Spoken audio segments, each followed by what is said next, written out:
meluangkan waktu untuk mengikuti kegiatan webinar tentang disiplin positif. Dalam hal ini kegiatan ini akan disampaikan oleh Ibu Noprianti. Kepada Ibu kami persilakan.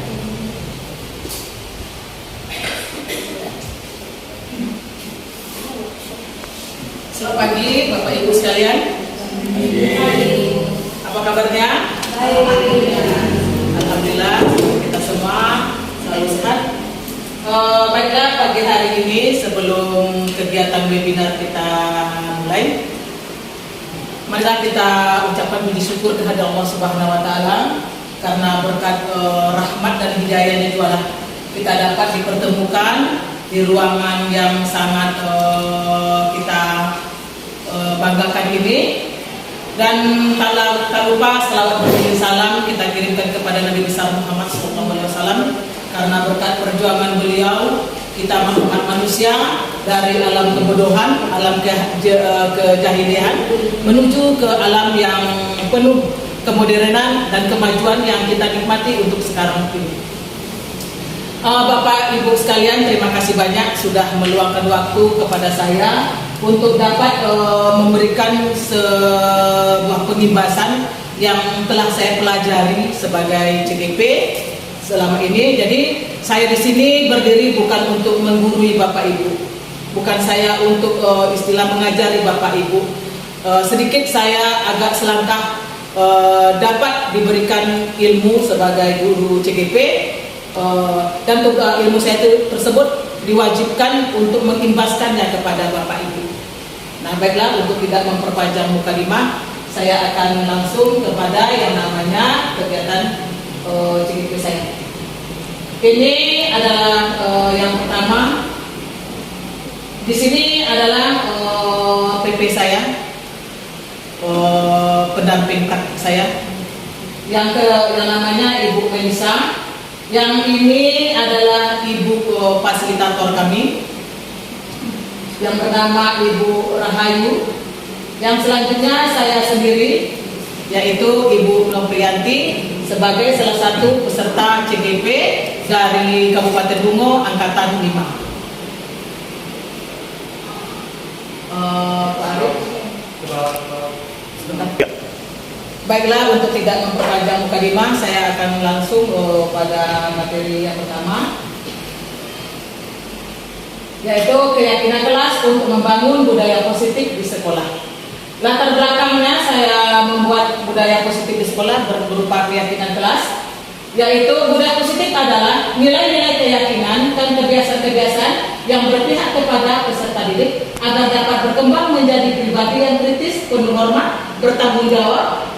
Dan salah satu unsur utamanya adalah disiplin positif sebagai salah satu wadah menciptakan budaya positif yang berhubungan erat dengan tercapainya tujuan pendidikan sesuai dengan filosofi KHD. Nah, filosofi KHD ini seperti sebenarnya kita sudah mengetahui filosofi KHD ini. Contohnya seperti Ingarso Sungkolodo, Ingmadya Saduk Manguntoso, dan Tururi Andayani. Nah, di situ kita sebagai seorang guru dalam pengantar ini, sebagai seorang guru, sebagai contoh bagi siswa kita, sebagai istilahnya motivator dari siswa kita, dan sebagai pendorong bagaimana siswa kita tersebut menuju kehidupannya yang sukses. Selanjutnya ada tujuan. Di sini tujuannya adalah untuk menumbuhkan karakter yang baik pada peserta didik, mandiri, tanggung jawab, percaya diri, dan saling menghargai. Yang kedua, untuk meningkatkan hubungan baik yang harmonis antara guru dengan siswa, antara siswa dengan guru yang berada pada lingkungan sekolah. Nah, di sini adalah keterkaitan daripada materi yang sudah kami pelajari. Materi pertama yaitu filosofi KHD, itu adalah dasar bagaimana munculnya budaya positif tersebut. Yang kedua, kita mempunyai nilai dan peran guru penggerak. Yang ketiga, CGP harus mempunyai visinya. Yang keempat, nah ini yang akan diuraikan atau diterangkan nanti Bapak Ibu. Selanjutnya, budaya positif. Seperti yang sudah saya sampaikan tadi, budaya positif adalah nilai kebajikan, keberpihakan kebiasaan di sekolah yang berpihak pada murid agar murid dapat berkembang menjadi pribadi yang kritis, penuh hormat, tanggung jawab, kebajikan universal yang diterapkan di lingkungan sekolah. Disiplin positif. Dari budaya positif tersebut akan muncul yang namanya disiplin positif. Nah, disiplin positif sini adalah suatu cara pencapaian disiplin positif merupakan pendekatan pendidikan anak untuk mengontrol diri dan membentuk kepercayaan dirinya. Disiplin ini sangat berbeda dengan hukuman meskipun disiplin sering diterapkan menggunakan teknik hukuman. Nah, disiplin di sini kita bagaimana menimbulkan karakter daripada siswa tersebut, bagaimana pencapaian dalam kebiasaan untuk dapat berbuat kebaikan yang ada di lingkungan sekolah. Selanjutnya, keyakinan kelas.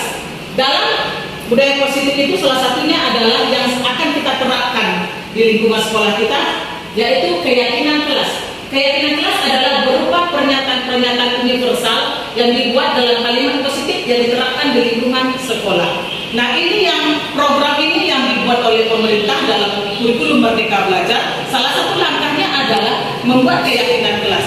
Kenapa keyakinan kelas itu dibuat, Bapak Ibu? Supaya ada interaksi yang baik antara guru sebagai pendidik dengan peserta didik. Interaksi yang baik bagaimana? Interaksi yang baik tersebut interaksi yang dilakukan kesepakatan antara siswa dengan gurunya, memunculkan kesepakatan tersebut oleh guru tadi dengan kesepakatan tadi, maka ada tanggung jawab yang harus dijalankan oleh kedua belah pihak antara guru maupun peserta didik. Selanjutnya, nah, dalam membuat keyakinan kelas tersebut, Bapak Ibu, tentu kita terlebih dahulu ada langkah-langkah yang mesti kita buat. Ada langkah-langkah yang mesti kita lakukan. Pertama, harus berkonsultasi dulu dengan pihak sekolah. Di sini kepala sekolah kita yang sangat kita banggakan, yaitu Bapak Abu Zar Ghaffari. Di sini kami sedang berkonsultasi meminta izin dalam melaksanakan kegiatan kelas yang ada di universitas kami. Yang kedua ini saya sedikit berbincang-bincang. Arti kata dalam bahasa kerennya sekarang itu, Bapak Ibu, berbagi ilmu, berbagi pengalaman kepada teman-teman saya. Yang ini juga kepada teman-teman saya. Nah ini lihat keyakinan kelas yang ada di kelas saya. Pertama, di sini saya melakukan sosialisasi dulu terhadap anak. Apa sih keyakinan kelas? Apa gunanya keyakinan kelas? Apa dampaknya? Nah, ini yang kita informasikan kepada siswa kita. Yang keduanya, kita meminta kepada siswa kita untuk membuat menyatakan dalam sebuah kertas berwarna ini saya tidak tahu namanya, kertas apa namanya Bapak Ibu?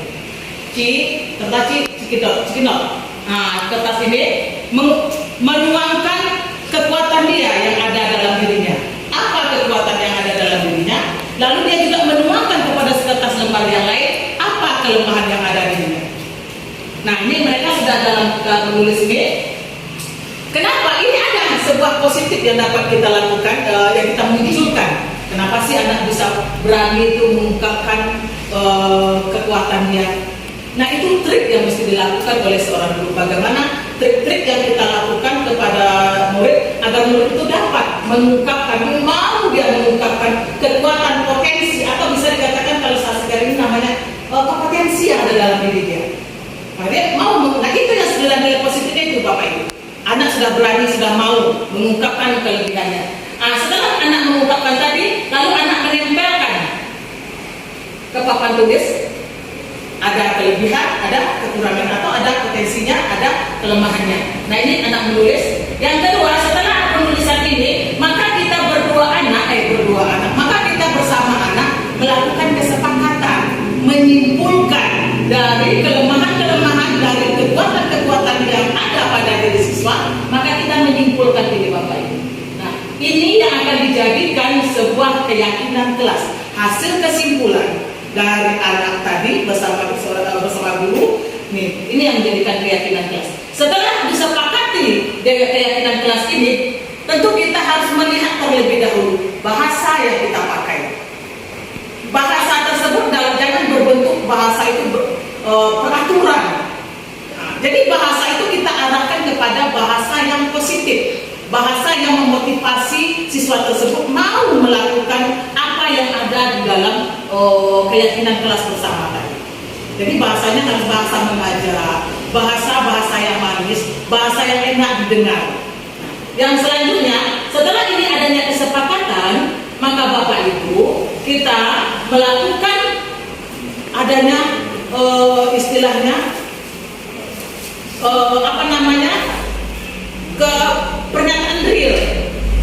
Ada penandatanganan yang kita buat supaya ada pertanggungjawaban antara guru dengan siswa, antara siswa dengan teman-temannya.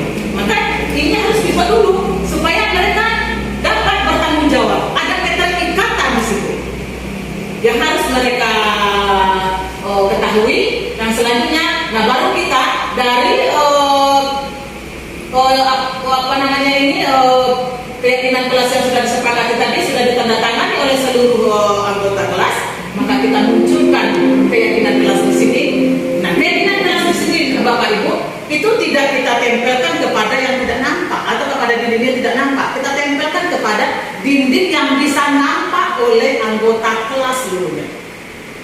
Kapan perlu Bapak Ibu itu di luar rumah masuk. Ini keyakinan. Nah, jadi dia pembiasaan apa yang dilihatnya tadi, pembiasaan dilihat tadi, maka akan terpatri di dalam dirinya. Dia akan ingat terus, loh inilah keyakinan kelas yang dibuat kesepakatan antara guru dengan siswa. Selanjutnya,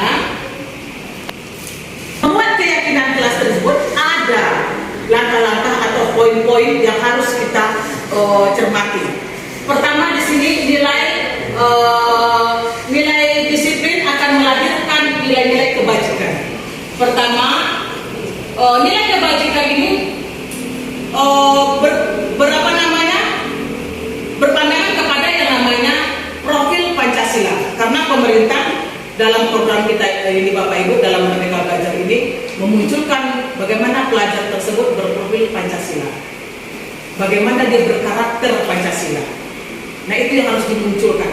Nah, sementara di sini profil Pancasila beriman bertakwa terhadap Tuhan Yang Maha Esa, berakhlak mulia.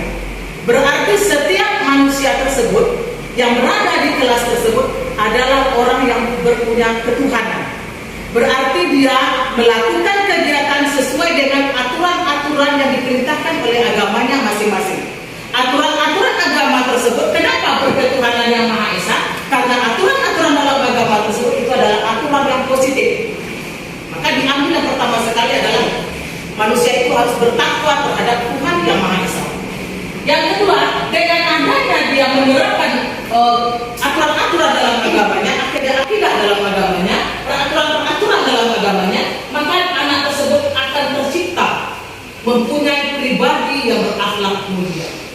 Ya, terbangunlah yang namanya di sana sopan, ada sopan santun segala macam, ada yang namanya anak tersebut jujur, ada anak tersebut memuliakan guru. Ini mencakup keseluruhan dalam diri Bapak Ibu apabila sudah tertanam dalam diri anak kita bahwa mereka mempunyai Tuhan dan berakhlak mulia. Setelah itu berkebinekaan global. Anak ini menyadari bahwa di dalam kelas tersebut mereka beraneka ragam. Di dalam kelas mereka tersebut mereka berbeda-beda, baik agamanya, baik sukunya, baik pun dari latar belakang mereka. Nah, di sini keberagaman tadi ada yang mencanangkan nama dengan kata Bhinneka Tunggal Ika. Tujuan yang pertama apa? Alih utama tujuan dalam global ini adalah menciptakan manusia Indonesia beraneka ragam, tetapi menuju Indonesia yang lebih maju keseluruhannya dalam seluruh Republik Indonesia. Ini tujuan daripada kemerdekaan global tadi. Yang selanjutnya ada yang namanya gotong royong Bapak Ibu. Gotong royong ini kuncinya bagaimana? Adalah kerjasama. Jadi kita menanamkan kepada siswa-siswi kita itu tersebut bagaimana dia dapat bekerja sama di dalam kelasnya tersebut maupun di luar kelasnya. Selanjutnya ada kita langsung saja kepada namanya kreatif.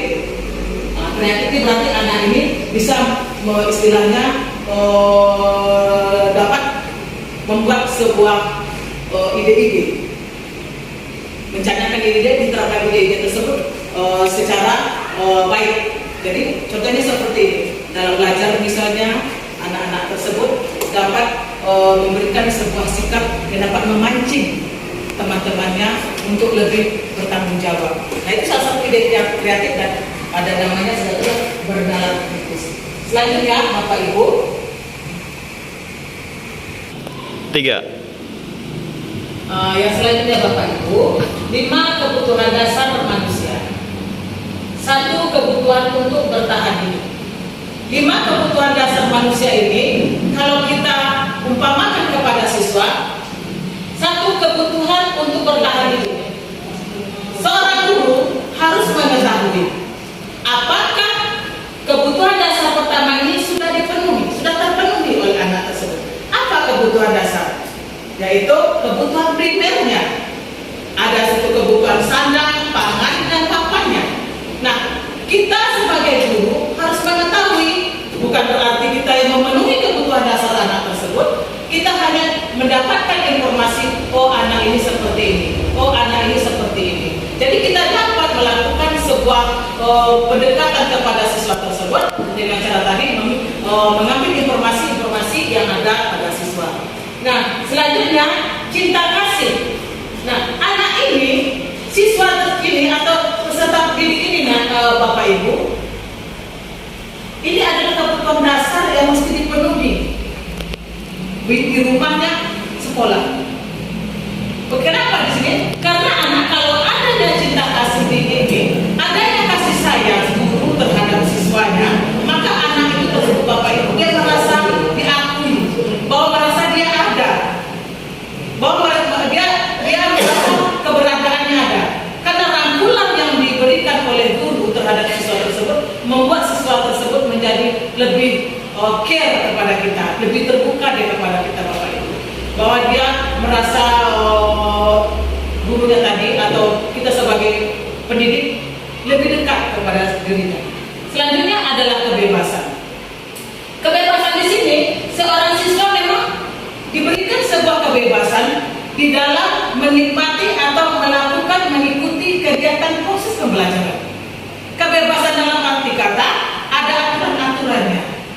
Misalnya kebebasannya, dia sukanya dia melukis, itu harus dapat dipenuhi oleh seorang guru. Sukanya dia olahraga, itu harus juga dapat dipenuhi oleh seorang guru. Nah, jadi itu yang harus diberikan kepada siswa tersebut atau peserta didik. Selanjutnya kesenangan, dan berarti kita bisa mempelajari siswa ini apa sih enaknya anak ini. Apa sih yang dapat kita lakukan bagi anak ini dapat senang belajar, mau belajar, suka belajar. Terkadang kan Bapak Ibu kita melihat anak ini jenuh dia, melamun, terkadang-kadang dia jahil ke kawannya. Nah, itu sebuah langkah kita proses kita mendekati dia, apa sih yang dia senangkan. Kan banyak ya Bapak Ibu kita menemui kasus seperti itu. Kadang-kadang melihat anak ini kita sedang menerangkan, tahu-tahu dia membuat kejahilan, mengacaukan konsentrasi guru. Nah, kok timbul emosi itu? Iya Bapak Ibu, ketemu udah kita seperti itu. Nah, selanjutnya kekuasaan. Nah, di sini kekuasaan di sini bukan berarti dia berkuasa Bapak Ibu. Kekuasaan tadi berarti dia sudah mengakui mempunyai kekuatan di kelas itu dia punya, kelas itu dia punya. Gurunya dia punya. Berarti secara psikologi kejiwaan dari 5-nya ini anak ini harus dipenuhi Bapak dalam melakukan proses pembelajaran supaya tadi berjalannya dengan baik. Nah, ini segitiga restitusi. Segitiga restitusi adalah proses menciptakan bagi murid untuk memperbaiki kesalahan mereka sehingga mereka dapat kembali pada kelompok mereka dengan karakter yang lebih kuat. Ini menurut teori Gassen 2004. Nah, segitiga restitusi ini adalah langkah-langkah kita dalam memproses siswa kita yang dalam masalah, yang melakukan kesalahan atau melakukan pelanggaran keyakinan. Nah, langkah ini yang mesti kita terapkan kepada siswa supaya siswa tersebut dapat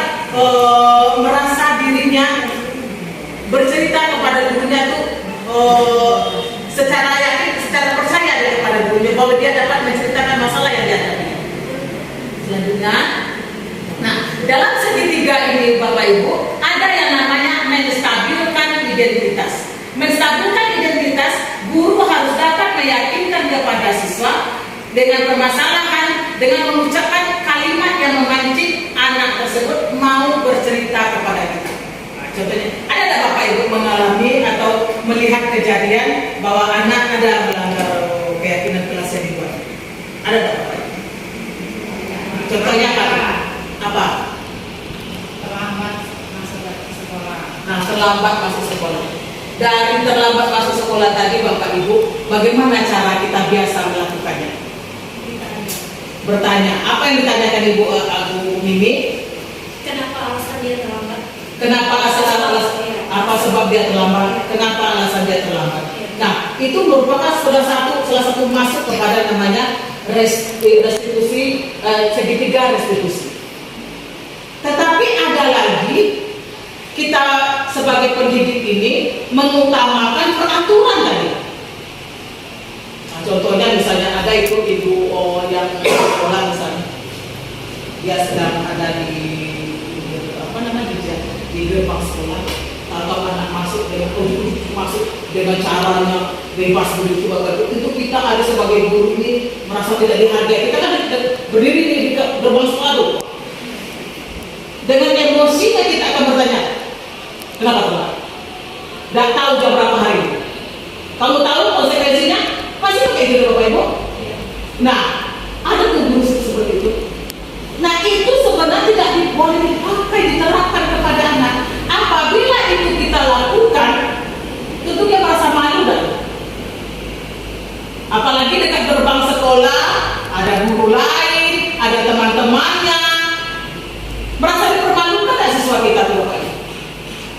Nah, itu adalah membuat kelukaan hatinya berkepanjangan, membuat istilahnya mentalnya menjadi tidak baik. Yang ada di otak dia, guru A ini sudah membuat malu dia, sehingga anaknya makin tertutup. Betul kata Ibu Mimi tadi, kita rangkul anak itu, kita pancing dia bercerita. Kenapa? Tentu anak Ibu ada alasannya. Makanya kan seperti itu, dengan mimik wajah yang bersahabat, dengan kata-kata yang lebih baik. Coba ceritakan, apa alasan anak Ibu melakukan pelanggaran kedisiplinan ini? Itu anak-anak terpancing, tentu dia punya alasan kenapa dia terlambat. Yang kata Ibu Siti Fatona tadi, sering melakukan pelanggaran kedisiplinan. Tentu dia ada alasan. Yang keduanya, validasi tindakan yang salah. Guru harus dapat memahami anak sedang berbuat salah. Teori kontrol yang kami pelajari dalam CGP itu berada di namanya di LMS-nya. Semua tindakan manusia, baik buruk, pasti mempunyai alasan atau maksud dan tujuan. Nah, baru kita tanyakan anak tadi, setelah kita pancing anak tadi dengan kita berkata bahwa pada semua manusia ini pasti ada berbuat salah. Nah, Ibu juga dulu ada berbuat salah. Tidak ada manusia ini tidak berbuat salah. Sehingga dia akan terpancing.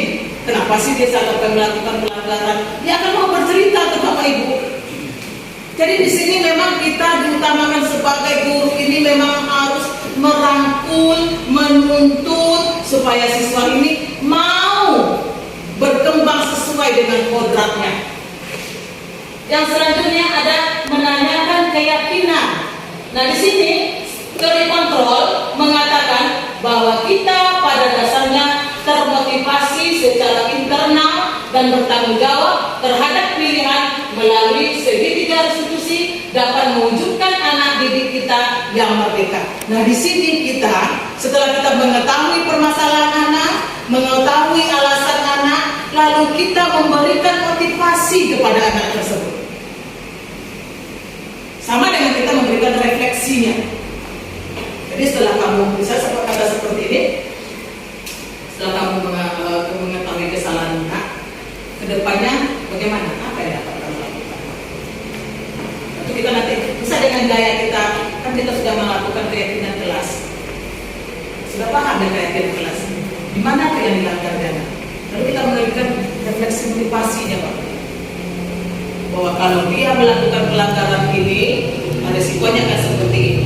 Maka kita akan memberikan sebuah pengarahan apa langkah-langkah yang yang dapat dia lakukan, memberikan sebuah pencerahan, jalan keluar, bagaimana anak ini bisa tidak terlambat lagi. Maka kita akan mengadakan revisi terhadap anak-anak supaya anak tersebut tidak mengulang kembali kesalahan. Tapi dengan kunci kata tadi Bapak Ibu, dengan kata baik, merangkul mereka, menuntun mereka. Selanjutnya, 5 posisi kontrol guru. 5 posisi kontrol guru ini yang pertama menghukum. Nah, ini banyak terjadi nih Bapak Ibu di sekolah masing-masing. Ini banyak betul nih. Sebagai guru itu memang sebagai penghukum. Apa aja yang tidak dilanggar anak dihukum dia. Harus dihukum. Bahkan terkadang-kadang anak tersebut Bapak Ibu yang bukan di lokasinya itu dikerjakan juga. Nah, contohnya salah satu yang terjadi di sekolah Bapak Ibu apa? Sebagai penghukum kita. Contohnya apa tuh? Nah, ada bikin PR ya lah. Kalau tidak bikin PR tuh, sampai ke sini nah. Anak-anak membunuh-bunuh Bapak Ibu. Bunuh kita ini udah berani, kayak gitu dah. Kita panggil. Kenapa tidak kita? Apa kerja di rumah? Hah? Ibu banyak anak dapat juga ngajar kamu. Sekarang kamu keluar, kan bisa seperti itu kan? Ya. Bersihkan halaman kelas selama jam guru mengajar. Yang kedua, sikat WC. Nah, yang selanjutnya Bapak Ibu, 2 dalam posisi 5 posisi kontrol guru tadi, 2 pembuat merasa bersalah. Nah, di sini pembuat merasa bersalah ini Bapak Ibu, kita kan sebagai guru banyak bermacam bentuk karakter kita. Ada yang karakternya tegas, ada karakternya tersebut yang lemah lembut, ada karakternya yang suka memancing anak dengan humor dulu. Nah, di sini ada yang namanya pembuat merasa bersalah. Ini jiwa guru yang lemah lembut. Tapi kalau dia ngomong Bapak Ibu, nyut ke jantung hati anak. Anak tuh rasanya bersalahnya seumur hidup kalau dia ingat kesalahan itu. Nah, contohnya apa tuh Bapak Ibu?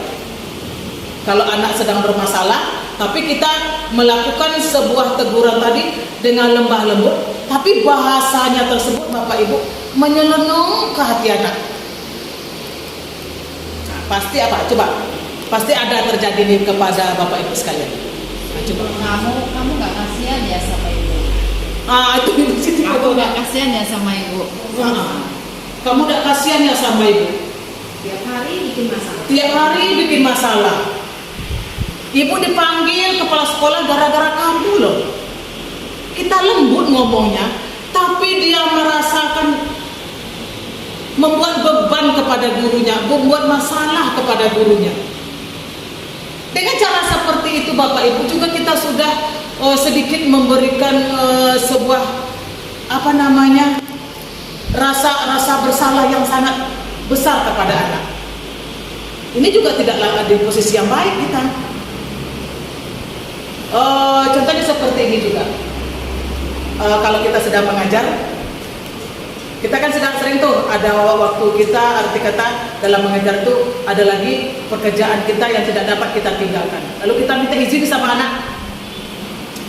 Izin dulu nak ya, sebentar dipanggil oleh kepala sekolah, ada hal yang sangat penting dibicarakan. Lalu kan itu kita tinggalkan tuh Bapak Ibu. Nah, dalam kita tinggalkan, namanya makhluk hidup yang kita tinggalkan, tentu dia akan bersikap beraneka ragam bentuknya, bermacam-macam bentuknya yang dilakukan. Nah, salah satu terjadinya apa kalau kita tinggalkan kelas? Ribut, apa lagi? Berkelahi. Apabila anak berkelahi dalam jam mengajar kita, yang bertanggung jawab siapa tuh?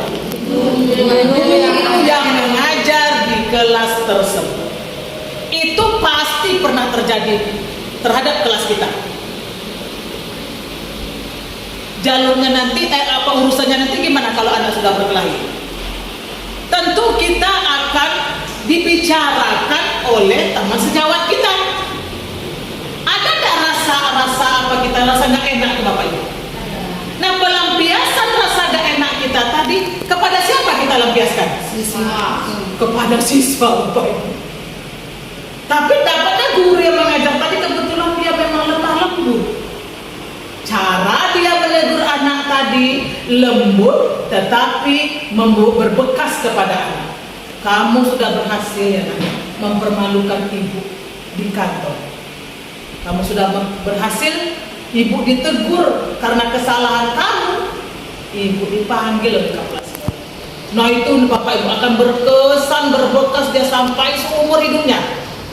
Misalnya kita berada di satu lokasi itu Bapak Ibu, bertemu di pasar misalnya, dia sudah berumah tangga, nampak kita dolemnya, mungkin dia tidak akan menegur kita, dia akan berpaling. Bukan karena tidak mau menegur tadi Bapak Ibu, karena rasa bersalah dia tadi, sehingga timbul sikap yang takut dah.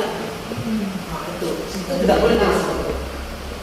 Yang ketiga ini Bapak Ibu, dalam 5 posisi kontrol guru, ada yang sebagai teman namanya Bapak Ibu. Nah, di sini sebagai teman itu ada 2 alternatif. Bukan 2 alternatif, 2 dampaknya. Ada positif, ada negatif. Kalau guru sebagai teman kepada dengan siswanya itu baik. Jadi kalau sebagai teman, kita kan biasanya kalau sebagai teman ada tempat curhatan. Ya Ibu Siti Betona, Ibu Mimi, anak bisa curhat sama kita. Apa yang terjadi pada dirinya dia curhati, apa permasalahan yang ada pada dirinya dia dicurhatinya kepada kita, itu positifnya. Sehingga apa yang dapat kita rasakan, anak rasa dekat sama kita. Dia rasa care sama kita, rasa ada jiwa percaya dia sama kita. Tapi ada yang negatifnya. Apabila kita salah sikap, kan anak ini tidak selamanya baik, pasti suatu saat dia akan buat kesalahan. Nah, sebagai teman tadi, teman curhat tadi, tentu ada kelemahannya, negatifnya tadi. Maka anak yang bermasalah tadi, wah, kita bicarakan lagi kantor. Si A ini ya, dia curhat dengan saya seperti ini. Begini loh, latar belakangnya begini loh. Padahal anak tadi sudah percaya loh Bapak Ibu dengan kita, sudah meyakini dia sebagai temannya kita curhati. Nah, negatifnya tadi seperti tadi kata saya, maka akan timbullah penilaian yang tidak baik dari siswa kepada guru. Nah itu kan membuat sedikit garis pemisah kita dengan dia. Siapa yang menimbulkan seperti itu? Guru kita seorang tadi, tanpa sengaja, karena istilahnya kontrol emosi kita tadi belum dapat kita kita terapkan dengan baik. Selanjutnya pemantau. Nah, pemantau pada posisi berdasarkan pada peraturan dan konsekuensi. Nah, pertanyaan yang mesti kita diajukan kepada pemantau ini adalah pertanyaan yang diajukan sebagai pemantau, apa yang telah kamu lakukan dan konsekuensinya apa. Nah, contohnya tadi melanggar kedisiplinan jam masuk sekolah. Kita selalu mengawasi. Contohnya terjadi pada guru piket, pun mengawas tuh bagaimana kedisiplinan sekolah ini berjalan dengan baik, bagaimana peraturan sekolah ini berjalan dengan baik, keyakinan sekolah ini berjalan dengan baik, itu kan ujian. Tapi dalam pemantauan ini dia menerapkan sebuah peraturan dengan konsekuensinya. Nah itu juga kurang baik, Bapak. Selanjutnya ada yang namanya ini posisi yang mesti ada pada guru, posisi yang mesti ditempati oleh guru sebagai manajer. Sebagai manajer itu kita sebagai mentor, ya, sebagai pemotivasi bagaimana anak ini semangat, sebagai pemberi arahan atas pengalaman yang ada pada diri kita, sebagai seorang pendidik yang siswa kita. Apabila siswa tadi ada bermasalah, maka kita ada dengan dia. Maka kita memberikan solusi, berdiskusi kepada siswa tersebut. Apa sih yang dapat kita bantu? Nah, itu adalah sebagai posisi manajer, sebagai mentornya daripada siswa tadi. Nah, dalam 5 posisi tadi kalau kita terapkan, mana yang Bapak Ibu pilih? Sebagai manajer. Kalau sebagai manajer kita laksanakan, maka lokasi kelas kita tersebut akan merasa nyaman dan senang serta bahagia siswa kita mengikuti pembelajaran. Nah, itu akan berdampak kepada lingkungan sekolah. Kenapa? Karena keseluruhan sekolah ini sudah biasa melakukan budaya positif. Nah, sampai ini arti kata materi yang saya sampaikan kepada Bapak Ibu, dari mulai tadi keyakinan kelas, budaya positif, sampai kepada yang namanya 5 posisi kontrol yang harus dapat dipahami, yang mana-mana saja yang dapat diterapkan dalam posisi kontrol tadi yang baik pada gurunya. Bapak Ibu, ini adalah rona sekolah saya. Di sini saya menggambarkan ini kelas saya, kelas di di sekitar lingkungan sekolah kami. Ini dia. Ini adalah di mana budaya positif di sini Bapak Ibu? Kerapian, kebersihan, keindahan. Nah, ini keberhasilan. Sebuah keberhasilan pencapaian yang kita inginkan dalam penerapan budaya positif. Jadi Bapak Ibu, ini keindahan kan? Siapa yang dapat melakukan keindahan ini? Tentu seluruh lingkungan sekolah, siswa, semua yang berada di sekolah. Ini Bapak Ibu kebersihan juga. Ini anak, ini budaya positif ya Bapak. Apa di sini gotong bekerja untuk menciptakan kebersihan lingkungan ini. Nah, ini bagaimana kelas itu jadi nyaman,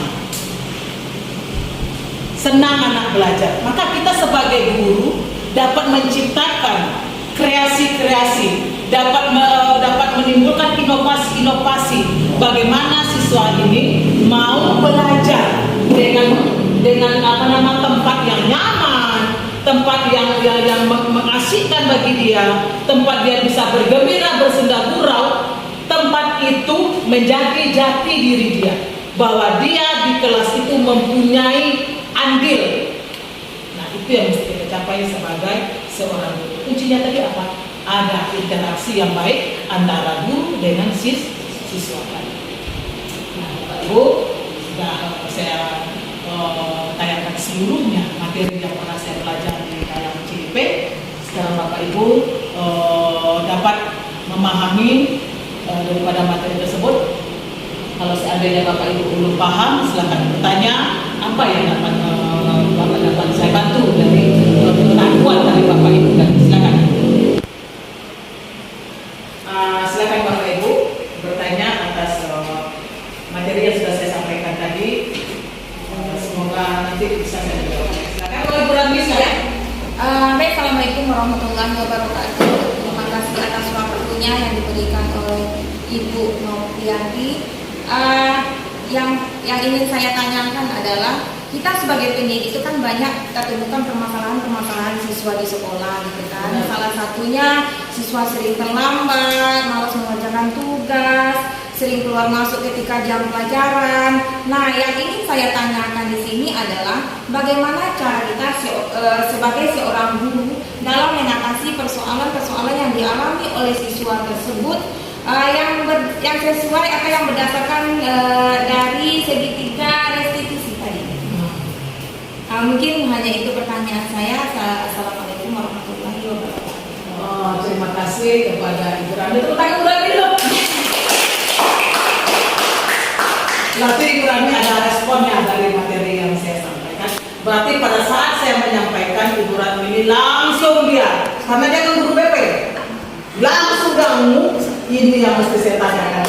Nah, Bapak Ibu, dalam menyelesaikan persoalan pelanggaran keyakinan kelas yang dibuat tadi, atau keyakinan ke sekolah yang dibuat tadi dalam pelanggaran kedisiplinan, mana sih yang cocok kan gitu kita kategorikan ya, Iya. yang sesuai Dengan restitusi segitiga restitusi tadi.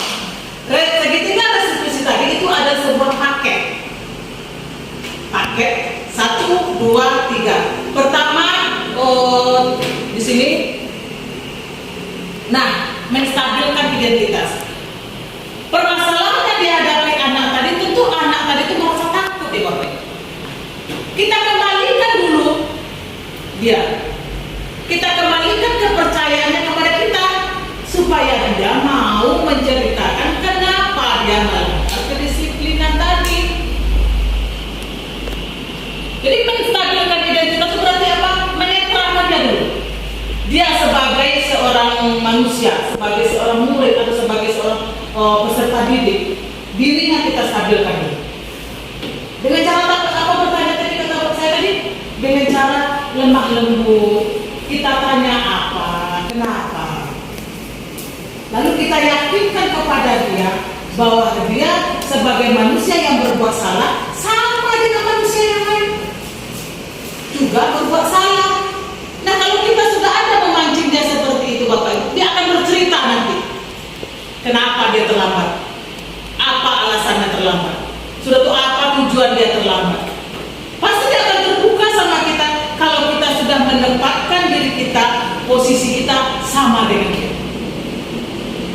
Dia akan bercerita, oh pada apalagi namanya guru BK. Guru BK itu sedikit ilmu psikologi itu sudah ada dalam diri kita. Lain dengan guru biasa. Kalau guru BK itu ada trik-trik supaya anak ini terbuka. Ada ilmu psikologi yang bisa diterapkan. Yang kedua, Bu Radmi, setelah kita bertanya seperti yang nomor 1 tadi, menstabilkan tadi, ada validasi tindakan yang salah. Kita tanya tadi, kalau seandainya berbuat salah seperti itu, kamu tahu dampaknya apa?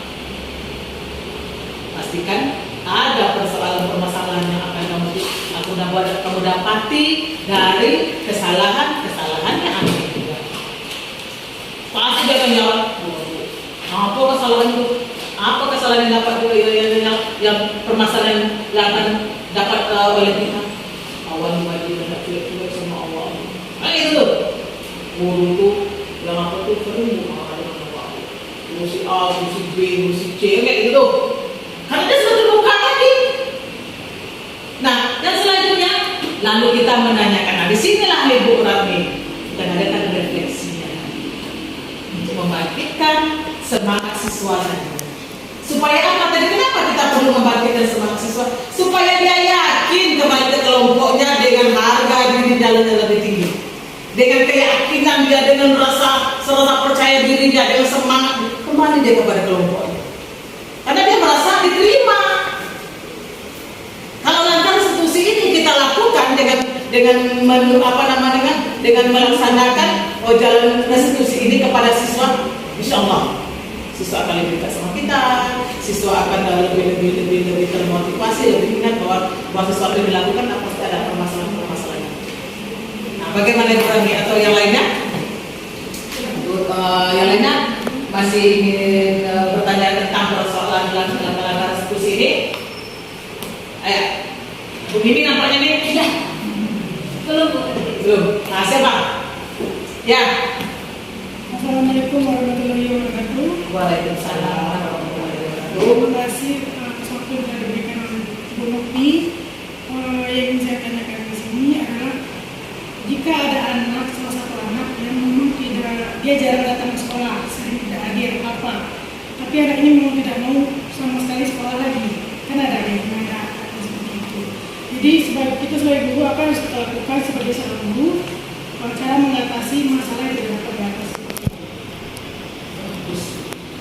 Kan ada anak ini sekali, 2 kali, 3 kali itu kesalahannya dibuat.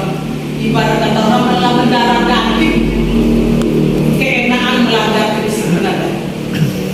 Tapi kita sebagai guru tadi tidak bilang akan, tidak boleh hilang trik bahwa anak ke sekolah ini untuk diberikan sebuah perubahan baik dalam sikap dia atau memunculkan karakter yang baik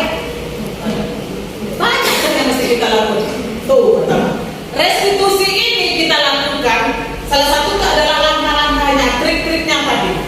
Nah, cara restitusi ini apabila kita lakukan, masih anak tersebut melakukan pelanggaran kedisiplinan, kan kita ada orang sekitar kita, Bapak Ibu, untuk sharing, untuk berbagi persoalan yang kita hadapi, untuk memecahkan persoalan anak.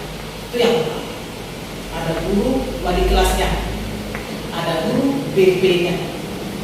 Tentu kita terlebih dahulu menelusuri apa sih penyebab anak ini.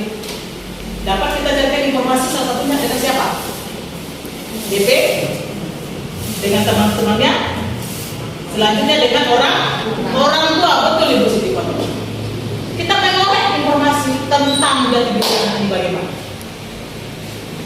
Setelah ini dapat Bapak Ibu, kita pecahkan bersama. Terlebih dahulu kita memberikan informasi kepada wakil kesiswaan kita. Jadi itu namanya berjenjang kita Bapak Ibu. Dan ujung-ujung kita ke BP, ujung-ujung kita ke wali kelas. Kalau seandainya persoalan itu tidak dapat kita akses, ada ruang-ruang yang mesti kita jalankan. Entah itu BP, wakaf, kepala sekolah. Kalau sudah mulai parah betul, kepada kepala sekolah. Nah, kepala sekolah nanti akan membuat tim investigasi. Kan apa ya? Tapi kalau dari A sampai Z itu terlambai galau, sesak napas itu, Bapak Ibu. Itu cara kita memanage bagaimana memecahkan persoalan yang ada pada siswa. Persoalan pada siswa itu sama persoalannya, memang persoalan kita jadinya. Kenapa kalau siswa tersebut dia tidak ada solusi dalam masalah yang dihadapinya tadi, maka kelas itu akan menjadi apa Bapak Ibu? Riuh kan? Tidak nyaman jadi. Akan dicontoh oleh siswa yang lain. Wah, yang lain tidak ada apa-apa. Wah, ini ada masalah dia. Nah gitu tuh. Nah, bagaimana Ibu Susi? Jadi kalau Bu Susi besok ada persoalan, nah itu kan. Nah, berkolaborasi, kerjasama, karena berbagi dengan teman. Kami ini punya seorang anak lumayan ya ini. Macam masih ada terjadi Bu Susi. Lah, tapi dari kok dia mau. Nah, kita lakukan investigasi. Yang lain? Iya, Bu.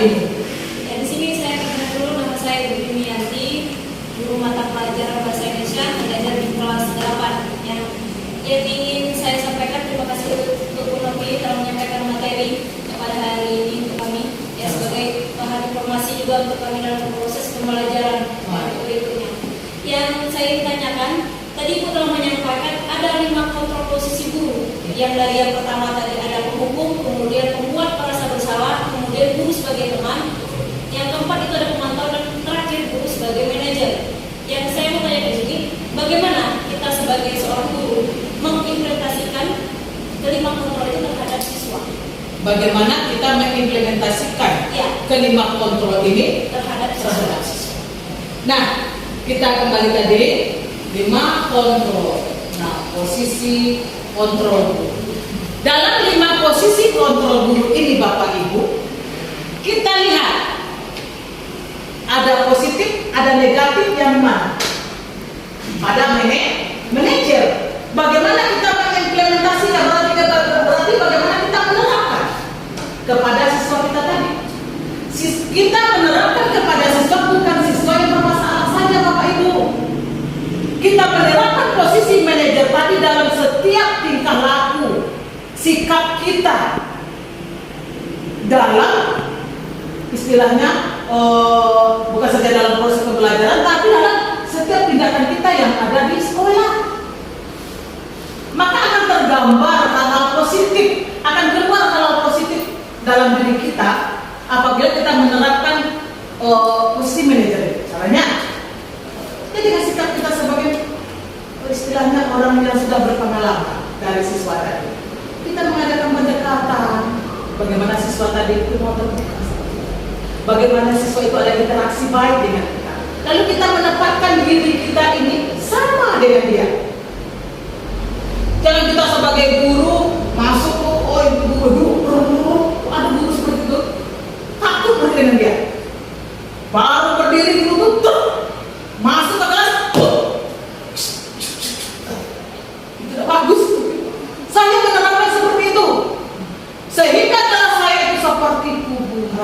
Sepi. Sepi.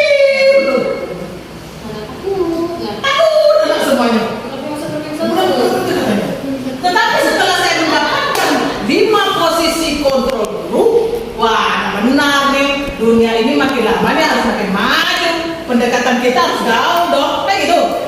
Nah kita berubah mindset kita nih, pola pikir kita berubah, kita tetap kita terapkan diri kita berada di lingkungan anak tersebut. Gimana dulu?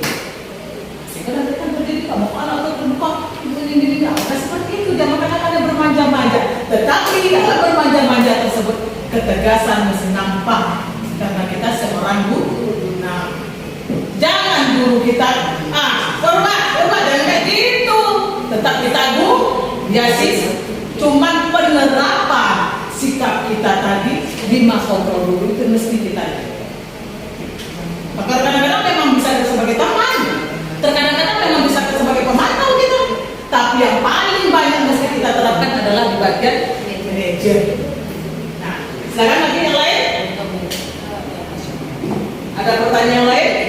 Apa tidak ada pertanyaan bagaimana langkah-langkah membuat keyakinan Anda?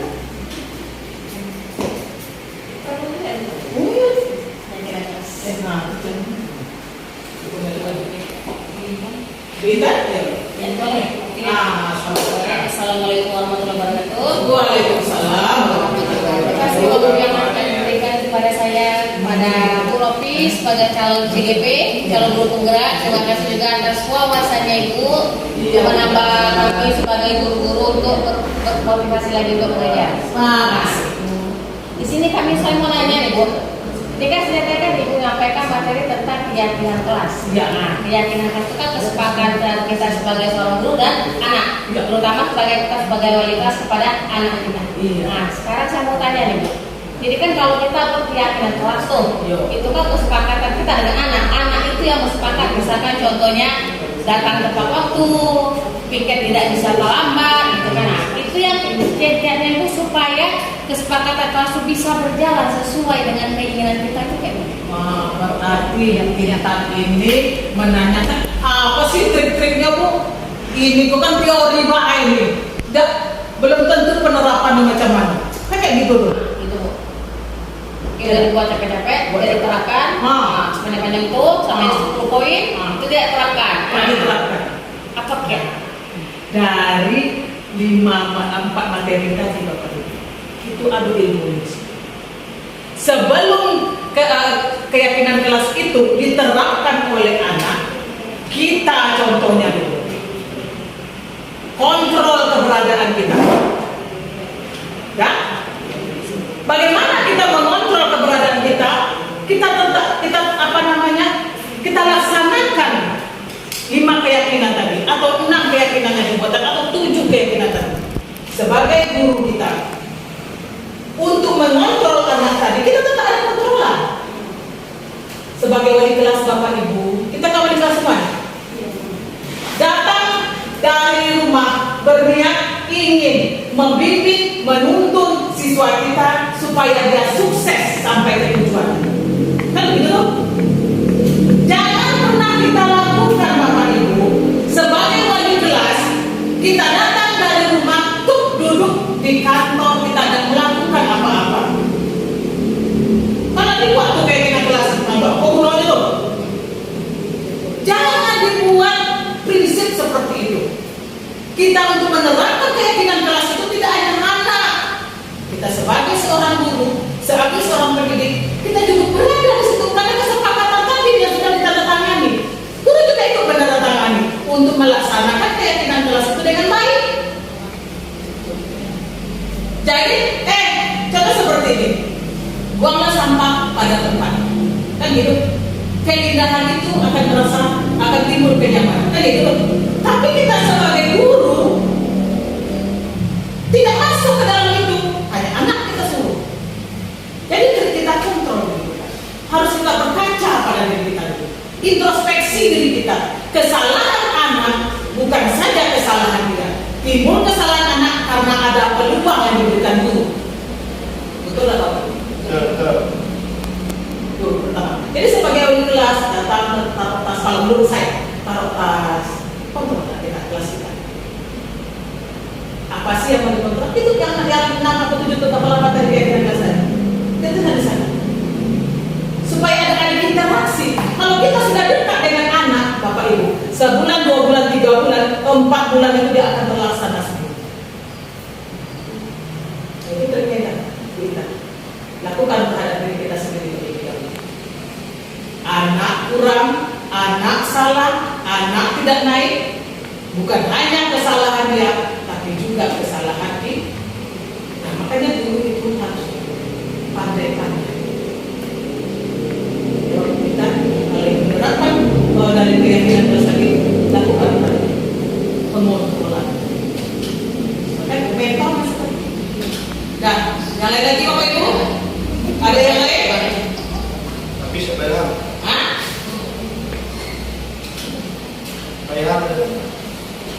Baiklah, mau bertanya? Bu Pak Yoga? Nah, sekarang Ibu Siti nih. Silakan. Sudah?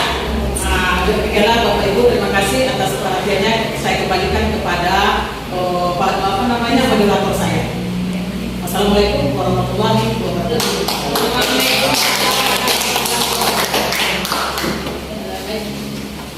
Terima kasih kepada Ibu Novi yang telah memaparkan tentang prinsip positif. Mudah-mudahan prinsip yang disampaikan tadi bisa kita terapkan di sekolah kita sehingga ada perubahan dari yang sebelumnya menjadi lebih baik ke depannya. Nah, di sini refleksi kita pada materi yang disampaikan tadi, bahasanya kita sebagai guru yang baik harus memahami kebutuhan siswa sehingga nantinya kita dapat menuntut siswa terhadap permasalahan-permasalahan yang dihadapi, dan kita juga harus memposisikan diri sebagai manajer sehingga timbul motivasi dan kesadaran dalam diri atas kesalahan yang telah dibuatnya sehingga tercipta budaya positif di sekolah dan tujuan pendidikan kita akan tercapai sesuai dengan tujuan pendidikan nasional. Terima kasih. Sekian yang kami sampaikan. Saya akhiri. Wassalamualaikum warahmatullahi wabarakatuh.